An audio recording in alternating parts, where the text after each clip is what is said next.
ضلع قلعہ عبداللہ کے ضلعی ہیڈ کوارٹر جنگل پیر علی زئی منتقل کرنے کا نوٹیفیکیشن واپس لیا جائے۔ غازی عبداللہ خان کے نام سے منسوب ضلعی ہیڈ کوارٹر کو جنگل پیر علی زئی مہاجر کیمپ میں تعمیر کرنا غیر آئینی اقدام ہے۔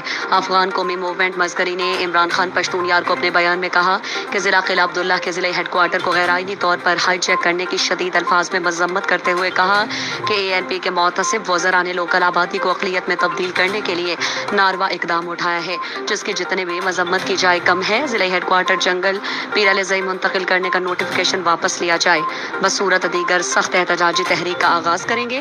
بیان میں کہا گیا ہے کہ غازی عبداللہ خان کے نام سے منسوب ضلعی ہیڈ کوارٹر کو جنگل پیر علی زئی مہاجر کیمپ میں تعمیر کرنا غیر آئینی اور معتصبانہ اقدام ہے۔ ایک طرف ضلع قلعہ عبداللہ کی عوام جو گزشتہ 29 برس سے اپنے ضلعی ہیڈ کوارٹر سے محروم تھی، آج ایک بار پھر ہائی کرنے کی کوشش کی گئی ہے۔ ضلع جو ملی عطل غازی عبداللہ خان کے نام سے منسوب ہے، اس کا ضلعی ہیڈ کوارٹر قلعہ عبداللہ کی عین وسط گریڈ اسٹیشن کے ساتھ بنایا جائے۔